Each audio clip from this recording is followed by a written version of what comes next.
Kumustahin namin ano bang balita po ninyo sa ating dating Pangulong Rodrigo Duterte doon po sa ICC. Kumusta po ang kanyang pagdiriwang ng Pasko? Mukhang malungkot kasi nasabi na po. Actually, I was there about first week of December and we were already told na walang bisita sa panahon ng Pasko at New Year.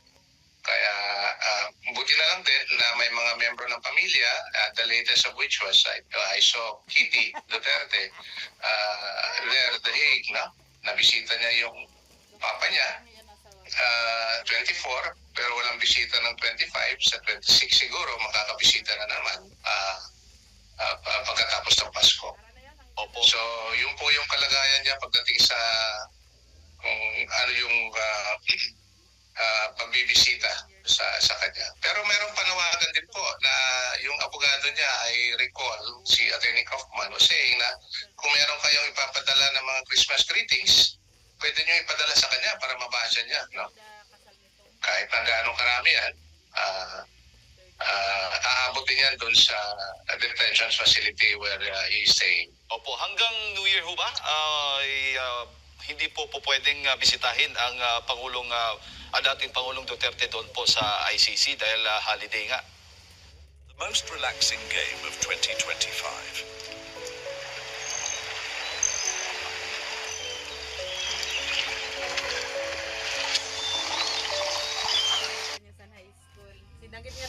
Pagkalam ko po yung sinasabi nating holiday, yung Christmas at saka New Year. So in between that, pag wala pong holiday, pwede pong bibisitahin. Depende po sa schedule. Kasi meron pong schedule tinatalaga yung detention facility. At hindi po yung buong araw na pinapayagan ng pagbibisita. Meron pong oras sa pagbibisita doon sa kanya. Opo. So hindi naman po ito first time, talagang ganyan po yung naging ang kalakaran ng ICC. Pagdating po sa yung mga gustong bumisita, yung visitation arrangements po nila pagdating po ng Pasko at Bagong Taon. Well, probably because this is the first time, no, na umabot talaga yung pagdidetine ng dating Pangulo sa Paskong ito. Kasi if we may recall, March 11, kinuha po siya at dinala sa Hague. So, ito po yung unang Pasko and hopefully the last, no? Pagdating sa pagdidetine sa dating Pangulo. Opo. Pero maaari ho ba ninyong maituring din yung issue ng karapatang pantao, yung hindi po pagpapahintulot ng family visits po tuwing court holidays, attorney? Merong minimum in terms of human rights, ano? Kahit na dito sa ating bansa, meron ding pagbibisita na karapatan ng pagbibisita sa mga detine dito. So I hope the ICC would also have that same human rights, the same rights afforded to detainees in their facility. So hindi lang po yan. Alam po natin na dito medyo maluwag ng konti pagdating sa hindi lang pagbibisita, kahit na yung pagdadala ng pagkain galing sa labas, lalo na yung mga pagkain na gustong-gusto ng detained person, no, dito sa atin. Pero doon po, hindi po pinapayagan yung mga pagkain na gustong-gusto ng ating dating Pangulo. Opo. So, yung pagkain lang po ng detention facility ang kinakain niya. Opo. Attorney, sinong mga nandoon po? Nabanggit po ninyo kanina si Kitty Duterte ay nandoon ngayon sa The Hague. Sino pa pong mga miyembro ng pamilya Duterte ang nandoon po ngayon? Yun po ang alam ko lang po, si Kitty, and I suppose she's accompanied by her mother, si Hanilet. When I was there, nagkataon din na when I was there at The Hague, nagkataon din na si VP Sara was there. So we were able to meet together with the Filipino communities doon sa Hague. Grabe yung suporta, if I may say about the Filipino community there, grabe yung suporta ng Filipino community sa Hague, ano? Walang mintis, patuloy, at kahit na anong klaseng panahon, malamig man o mainit, at during this time, sobrang lamig, pero nandun pa rin sila, naghihintay sa paglabas ng ating dating Pangulo. Opo. Attorney, alam naman po natin na ang gustong talagang malaman ng ating mga kababayan yung magiging kapalaran ng dating Pangulong Rodrigo Duterte. Ano ho ba yung magiging direksyon po nitong kaso po niya dyan sa ICC? Loan up na up to 25,000 pesos ang pwedeng mahiram? Where? Pwedeng humiram? Ang pagkaalam ko, ang pending ngayon na application, ang tawag doon application, ang tawag natin dito sa lokal na our domestic judicial system, a motion. Ano? Yung motion na kapending doon, it's actually an appeal on jurisdiction.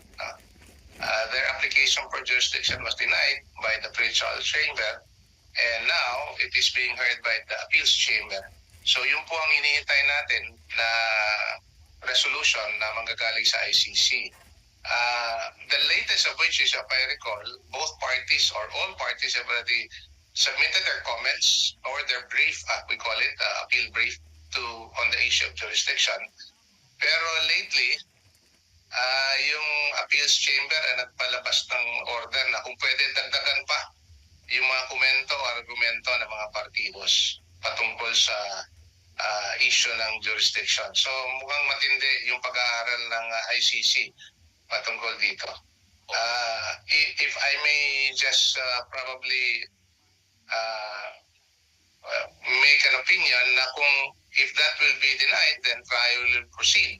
But if that will be granted, then obviously there is no case to be heard before the ICC. At makakalaya na ang dating Pangulo at makakauwi na sa Pilipinas kung the issue of jurisdiction will be granted. The lack of jurisdiction will be granted as prayed for by the former president. Opo. So yung issue po ng pagpapalabas kay attorney kay dati Pangulo Rodrigo Duterte, attorney nung una, 'di ba binasura po yung kanyang apela noon. Wala na po 'yon. Wala na pong po pwedeng remedyo noon. So ngayon nasa issue po ng jurisdiction na. Yung una po, ibinasura yung application to dismiss the case on grounds of jurisdiction. Kaya inapila po nila sa appeals chamber. Yung denial din, there's a similar case or similar application that I filed.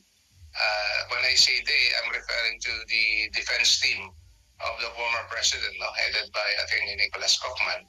Yung issue on interim release, which was denied, and I understand they have filed an appeal as well.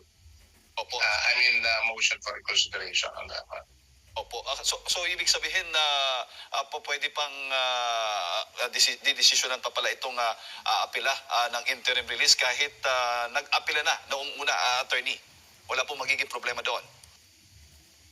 Ang pag-alam ko, there's a provision in the Rome Statutes where, kasi among the grounds that were mentioned on the prayer for interim release is his physical and medical condition ng dating Pangulo. At under the provisions of the Rome Statutes, meron pong tinatawag na review every 120 days. So baka pwede makita doon na uli when his medical and physical condition would be reviewed, and the court would review the ground for the prayer for interim release. Baka pwedeng payagan pagdating ng panahon. Opo. Speaking of yung kalagayan po ng dating Pangulong Duterte, attorney, kumusta na po ang kanyang kalusugan?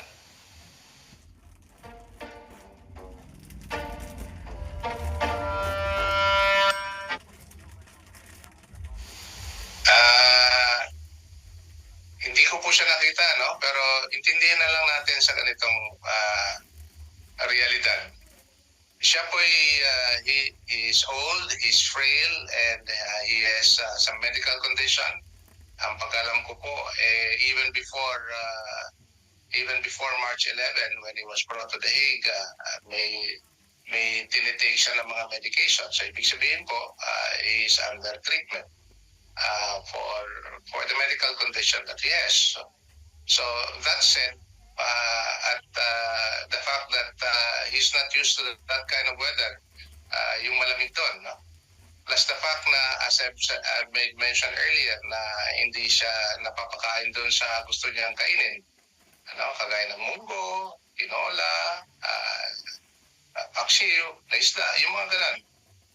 The simple or ordinaryong pagkain na kinakain natin, yun ang paborito niya, hindi siya makakakain. So, we would expect na there's a toll on his health and in his medical condition as well. So, let's continue to pray for him, for his good health, especially during this time of Christmas, that we'll be able to continue to support him and that we will express our support para alam niya na patuloy itong laban na ito, patuloy na yung pagdadasal at pagsuporta para sa kanya. Opo, maaari po bang mabago yung sitwasyon na attorney ng dating Pangulo kung maglalabas po ng medical report na nagpapakita ng seryoso na kondisyon ng dating Pangulo? Maaari naman din po. In fact, I read one item in doon sa Senate ni Attorney Kaufman na based on the medical findings, the one that was findings of the panel of medical experts that was convened by the ICC. According to them, that he's fit to stand trial, but at the same time, there is a collateral finding na he's too old to influence or even intimidate witnesses. So baka doon, it might give us some hope that they will reconsider the earlier finding of denial of interim release because among others, sinasabi nila capable pa siya na to influence or even intimidate witnesses. Sa kalagayan niya, sa akala niyo ba he would still be able to intimidate or influence witnesses? Mukhang hindi na po. Yes. And as it turned out, based on the opinion of Attorney Kaufman, mukhang there is that finding in the panel of experts. Opo, may standard ho ba yung ICC pagdating po doon sa paghawak ng mga matatanda o may mga sakit na detainee sa kaso ito? Kaya ngayon, si dating Pangulong Duterte, kinukonsidera na nating matanda na talaga at medyo seryoso nga itong kanyang kalusugan, kalagayan. Opo, unfortunately po, wala akong alam.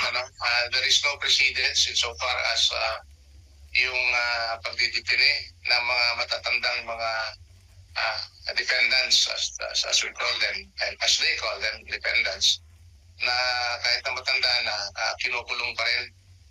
Dito sa ating bansa kasi, may konsiderasyon pagdating sa mga matatanda.